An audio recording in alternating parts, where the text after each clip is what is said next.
Et quand la tristesse arrive, je sais que tu es là, toujours près de moi.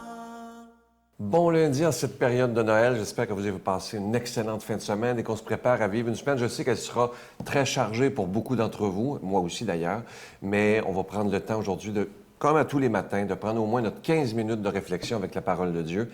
Mais tout d'abord, je m'en vais rejoindre notre ami Eddie Savoie. Cette émission vous est présentée par l'organisme catholique La Victoire de l'amour. Depuis toujours, l'être humain cherche le chemin qui mène au vrai bonheur. Pourtant, encore aujourd'hui, notre monde se meurt d'un manque d'amour. Il y a plus de 2000 ans, un homme du nom de Jésus de Nazareth est venu bouleverser le monde, et ce, à tout jamais. Si tu acceptes le Christ dans ta vie, tu es condamné à être heureux.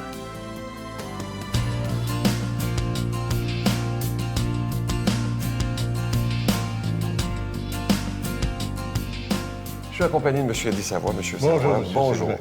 On est le 17 décembre et je sais qu'il y a beaucoup, vous le savez, vous êtes entouré de ces personnes-là, qui sont âgées et qui voient Noël arriver là, et ils aimeraient tellement que ça soit déjà passé parce qu'ils vont être seuls. Est-ce que vous en voyez beaucoup de... Oui, moi, ça m'arrache le cœur. C'est sûr qu'on voit ça souvent, puis c'est très malheureux. Puis c'est pour ça qu'on dit souvent aux gens, parce que ça se passe aussi dans des résidences, ça se passe aussi dans des bungalows, ça se passe dans les logements où les gens sont seuls. Puis, c'est pour ça que dans les résidences, on essaie quand même de faire toujours des fêtes, des activités dans la période des fêtes, pour que bien des fois, c'est pas tout le monde qui va venir, mais la plupart vont venir assister à ces activités-là. Parce que souvent, on a des gens qui ont 2, 3 enfants, puis il n'y en a même pas un qui va venir lui souhaiter un joyeux Noël, puis une belle nouvelle année. Ça me dépasse, moi. C'est pour ça qu'on essaye de recréer quand même toujours un centre d'attraction à l'intérieur. Parce que vous savez, quand vous avez 2 ou 3 enfants, puis ces enfants-là ne viennent pas voir la tristesse que vous pouvez avoir. C'est pour ça qu'on essaye souvent de dire à ces gens-là, faites un effort, même si vous seriez simplement 10 minutes, venez voir vos parents. Malgré ça, il y en a quand même qui en reçoivent, parce qu'il y en a des gens qui aiment leurs parents.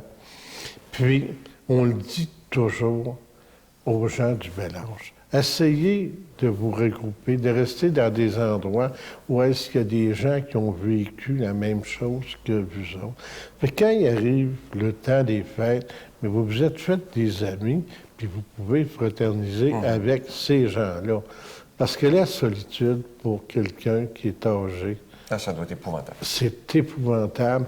Puis ces gens-là, la plupart de ces gens-là, c'est des gens quand même qui ont beaucoup, beaucoup d'amour à donner.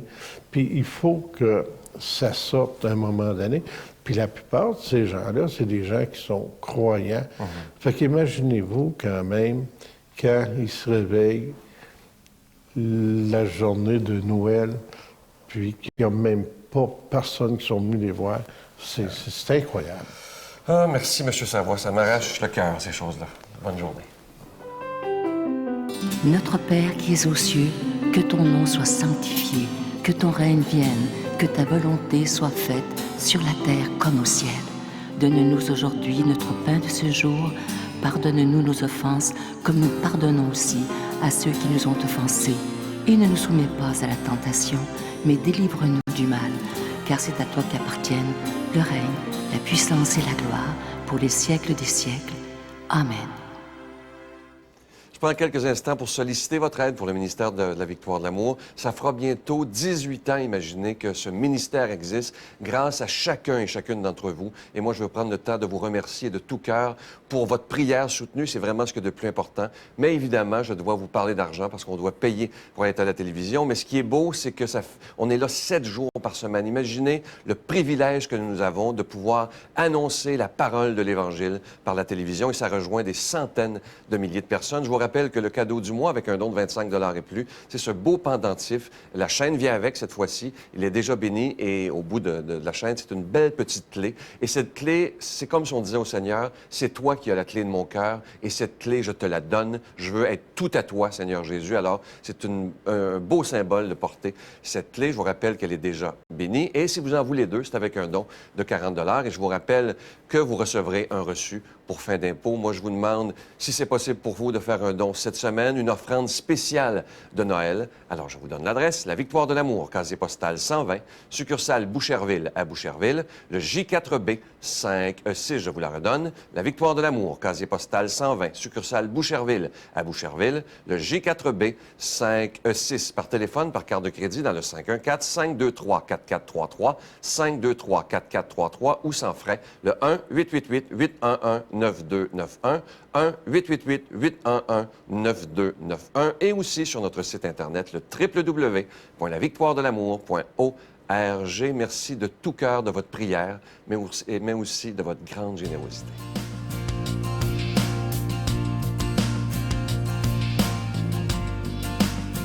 C'est toujours agréable de voir de la façon dont notre ami Luc Faneuf commente l'Évangile. On s'en va le rejoindre immédiatement.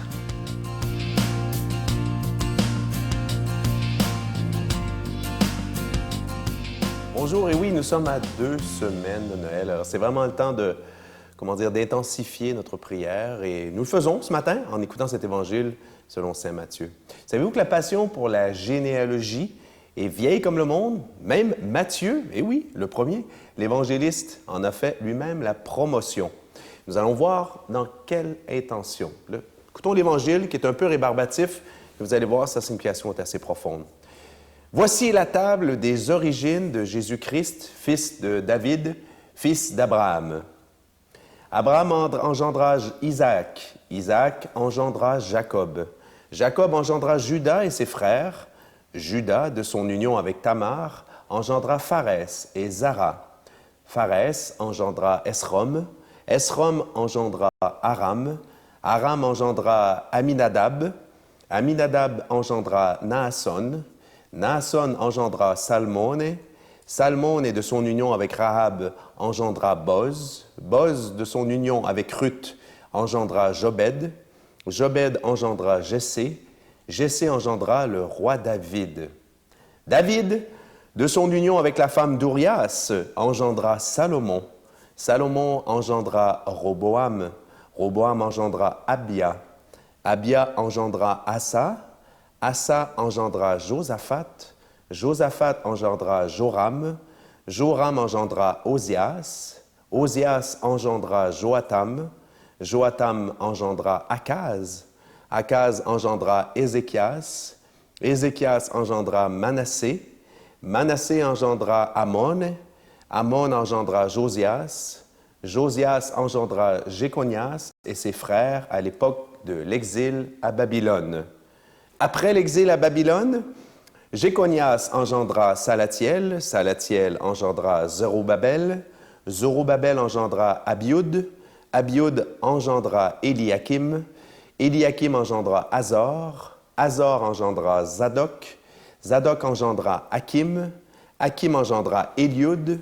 Eliud engendra Éléazar. Éléazar engendra Mathan. Mathan engendra Jacob. Et Jacob engendra Joseph, l'époux de Marie, de laquelle fut engendré Jésus, que l'on appelle Christ ou Messie. Le nombre total des générations est donc 14, d'Abraham jusqu'à David, 14 de David jusqu'à l'exil à Babylone, 14 de l'exil à Babylone jusqu'au Christ. Acclamons cette parole de Dieu. Louange à toi, Seigneur Jésus. Je vais vous confier d'abord quelque chose. Vous savez, moi, je lis à l'Église et je lis les évangiles à voix haute depuis déjà plusieurs années, je dirais plus de 10 ans, sinon 20. Et lire ce texte, quand même, ça demeure un défi, parce qu'évidemment, vous avez bien entendu, d'abord le mot « engendré » qui revient constamment, et puis ces noms, ces prénoms hébreux, sémitiques, qu'on n'est pas trop habitué. On est loin des Nathalie et des Julien et des Justin. Donc, pourquoi cette longue généalogie? D'ailleurs, c'est la seule, c'est la seule vraiment des évangiles, et c'est Matthieu. C'est pas un hasard, c'est Matthieu qui va la faire. Pourquoi? Parce que Matthieu est juif. Matthieu écrit, c'est pas le cas de tous les évangélistes, hein? Luc, par exemple, était syrien d'origine, peut-être juif, mais d'abord syrien d'origine. Donc, Matthieu est juif, il écrit pour la communauté d'Israël, de Jérusalem en particulier. Et Matthieu veut bien montrer, par cette généalogie, plusieurs choses. Évidemment, deux choses évidentes. Jésus, est le descendant du fameux roi David. Hein? Et pour les Juifs, le roi David, c'est le roi, la lignée selon laquelle, selon la promesse de Dieu, le Messie va venir. Donc, extrêmement important d'établir que Jésus fait partie de cette dynastie de David. Aussi, encore, l'intention de Matthieu, c'est de montrer que Dieu accomplit ses promesses. D'accord? C'est pas seulement une suite comme ça de généalogie là, pour mettre des noms les uns à la suite des autres, mais pour montrer qu'il y a une suite logique dans l'histoire. Hein? Ce qu'on vient d'entendre, de façon, c'est un peu ennuyeux, je vous le concède, c'est que finalement, c'est le résumé, uniquement avec les prénoms, de toute l'histoire du salut du Nouveau Testament. Et tout cela devait aboutir à quoi? Hein? Pas pour rien que les 6 sur le chiffre de 14, c'est que pour les Juifs, le chiffre 7, c'est le chiffre de la réalisation, de l'accomplissement. Alors là, en additionnant les 14, on arrive à 42, et Jésus, finalement, commence le début de la 7e lignée. Okay? Il y a eu 6 lignées de 7 avant lui, et Jésus commence la 7e. Donc, Jésus est vraiment le point de départ, mais aussi un aboutissement, parce que Jésus, en débutant la 7e lignée, comme ça, Jésus se trouve à être, en quelque sorte, la réalisation, l'accomplissement, selon la symbolique du chiffre 7. Donc, l'avènement de Jésus va vraiment marquer l'accomplissement des promesses anciennes. Et ces promesses anciennes, c'est quoi? C'est l'alliance de Dieu avec son peuple, mais c'est aussi la promesse d'un salut. Le salut à travers le Messie. Puis ce salut-là, je vous l'ai répété maintes et maintes fois les dernières années, les Juifs l'avaient d'abord compris comme un salut politique. Hein? Les Juifs ont été occupés presque toute leur vie par différents occupants politiques et ils attendaient beaucoup, Judas et les Zélotes et le reste, un sauveur politique. Mais Dieu voit plus loin que ça, que la politique. Dieu veut sauver la totalité de l'homme. Et ça, c'est très important. Et l'histoire de Jésus, ça va être ça. Pas un salut politique, mais un salut spirituel. Cette généalogie-là aussi nous fait prendre conscience de quelque chose. Vous et moi, chacun et chacune de nous, nous aussi, on peut faire notre généalogie. Peut-être certains d'entre vous l'avez fait. On est tous héritiers d'une histoire et on doit énormément à nos ancêtres dans la foi. Demandons à Dieu de nous bénir, lui qui est Père, Fils et Saint-Esprit. Bonne journée. Je vous salue Marie, pleine de grâce. Le Seigneur est avec vous. Vous êtes bénie entre toutes les femmes, et Jésus, le fruit de vos entrailles, est béni. Sainte Marie, Mère de Dieu, priez pour nous pauvres pécheurs, maintenant et à l'heure de notre mort. Amen. La Victoire de l'amour vous invite à sa retraite spirituelle dans le centre du Québec les 31 mai, 1er et 2 juin 2013.